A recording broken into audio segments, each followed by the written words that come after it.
Hello and welcome again to Abdominal Cancer Day YouTube channel. So we are continuing the Ask a Doctor series. So sir, अगला सवाल हमारे पास receive हुआ है कि what exactly is stoma and what is the exact role of stoma for cancer treatment. एक cancer treatment में stoma का क्या महत्व है? काफ़ी इम्पॉर्टेंट क्वेश्चन है ये। सबसे पहले मैं ये बताना चाहता हूँ स्टोमा क्या होता है। स्टोमा का मतलब ये नॉर्मल अगर हम ध्यान दें तो हमारा एक पर्टिकुलर जगह पे एक होल है जिससे हम स्टूल पास करते हैं, पॉटी हम करते हैं। तो कई बार कैंसर ट्रीटमेंट में क्या करना पड़ता है, उस हिस्से का जब कैंसर हो जाता है तो हमें उसको जब हम सर्जरी करके निकालते हैं तो हमें इंटेस्टीन को पेट पे खोलना पड़ता है, इस हिस्से में कहीं पे। तो जब पेट पे इंटेस्टीन को खोलते हैं पॉटी को डिस्पोज ऑफ करने के लिए, तो उस पार्ट को स्टोमा कहा जाता है। स्टोमा कई तरीके का होता है, जैसे कोलोस्टमी एंड आइलियोस्टमी। आइलियोस्टमी का मतलब है अगर हम स्मॉल इंटेस्टीन को बाहर निकालते हैं मोशन पास करने के लिए, और कोलोस्टमी का मतलब है अगर हम लार्ज इंटेस्टीन को निकालते हैं स्टूल पास करने के लिए। अब इसका कैंसर ट्रीटमेंट में रोल ये है कि अगर मान लेते हैं किसी का कैंसर लार्ज इंटेस्टीन का है और वो इतना नीचे है कि जो पॉटी करने का होल है उसके बिल्कुल पास है या उसको इन्वॉल्व किए हुए है, तो जब हम ऑपरेशन करते हैं तो उसमें हमें उस होल को भी पूरा निकालना पड़ता है। उसमें फिर जो नीचे कोई जगह नहीं बचती जिसमें हम बड़ी लार्ज इंटेस्टाइन को जोड़ पाएँ।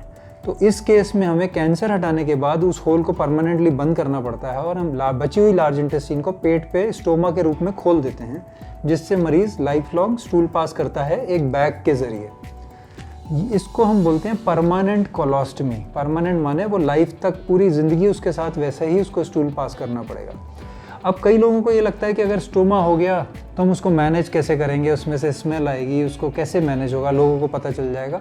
तो इसमें आप लोगों को किसी को भी घबराने की बात नहीं है। स्टोमा जो है बहुत ही फ्रेंडली वे में आजकल होता है। स्टोमा अप्लायंसेस आते हैं, स्पेशल बैग्स आते हैं जिसमें वो स्टूल कलेक्ट होता है, और अगर आपने शर्ट पहना है, कुछ पहना है और उसके अंदर वो छुपा हुआ है, तो जब तक आप नहीं बताएंगे किसी को पता भी नहीं चल सकता कि उसके अंदर आपके शरीर में स्टोमा बना हुआ है। और बाई चांस फॉर एग्जांपल एक सिचुएशन है जिसमें आप किसी से बात कर रहे हैं और बात करते करते स्टोमा बैग के अंदर पॉटी आ जाती है, तो भी किसी को पता नहीं चलने वाला कि क्या हो रहा है। दूसरी बात, स्टोमा होने के बाद चाहे आइलियोस्टमी हो चाहे कोलोस्टमी हो, आप अपनी लाइफ की नॉर्मल लाइफ जी सकते हैं, आप अपना प्रोफेशनल लाइफ नॉर्मल जी सकते हैं, फैमिली लाइफ नॉर्मल जी सकते हैं।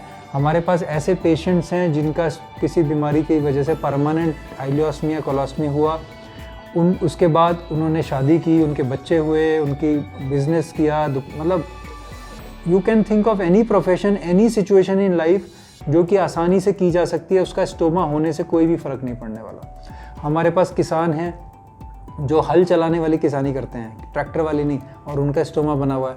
हमारे पास आर्किटेक्ट हैं जो स्टोमा करके पूरा काम करते हैं। म्यूज़िक टीचर हैं जो अपना म्यूज़िक एकेडमी चलाते हैं। तो इस तरह कितने सारे एग्जांपल्स में, सोशलाइट हैं जो अपना पूरा बिजनेस और सोशल वर्क पूरा करते हैं। लेडीज़ हैं जो साड़ी पहन के रहती हैं और लोगों को पता नहीं चलता कि उनके स्टोमा बना हुआ है परमानेंट। तो स्टोमा कोई भी टैबू नहीं है। दूसरा सवाल रोहित आपका ये है कि स्टोमा का पेट के कैंसर के ट्रीटमेंट में क्या रोल है। तो जैसे मैंने कहा, लार्ज इंटेस्टीन के निचले हिस्से में ये रोल है जो मैंने अभी भी बताया। दूसरा, कई बार क्या होता है कि इंटेस्टीन के ऊपरी हिस्से में जब कैंसर होता है तो उसमें कैंसर निकालने के बाद दो इंटेस्टीन को हम इसलिए नहीं जोड़ पाते क्योंकि वो वीक हैं। उनको जोड़ने से जोड़ के लीक होने का खतरा ज़्यादा है। तो उसमें हम क्या करते हैं, 2 स्टेज सर्जरी करते हैं। पहली स्टेज में हम उसको कैंसर को निकालते हैं और टेम्परेरी स्टोमा बनाते हैं, और 1.5 से 2 महीने बाद, या अगर कीमोथेरेपी लगती है तो 6 महीने के बाद उसको एक और ऑपरेशन करके उस स्टोमा को बंद कर देते हैं। इसको हम बोलते हैं temporary stoma.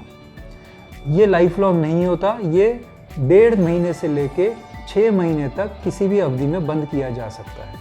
So friends, don't be afraid of stoma. और वैसे भी देखिए, मैं अपने सारे मरीजों को कहता हूँ, अगर बाई चांस ख़राब किस्मत की वजह से किसी को कैंसर हो जाता है तो ये एक अच्छी बात है कि उसका कैंसर इलाज के लायक है। अब उस इलाज के करने के लिए अगर हमें स्टोमा भी बनाना पड़े तो उसमें मत हिचकिचाइए, क्योंकि यहाँ बात जान बचाने की हो रही है। कैंसर का इलाज अगर बेस्ट तरीके से नहीं किया तो हमारी जान ही नहीं बचेगी। जान बची ही नहीं तो इस बात का तो महत्व भी ख़त्म हो गया कि स्टोमा था या नॉर्मल रास्ता था।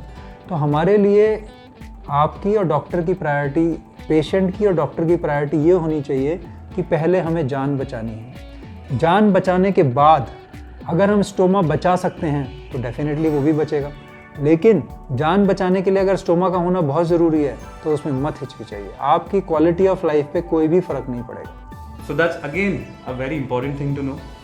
कुछ और भी इम्पोर्टेंट सवाल हमारे पास आए हुए हैं, तो बने रहिए उनका आंसर जानने के लिए। Thank you.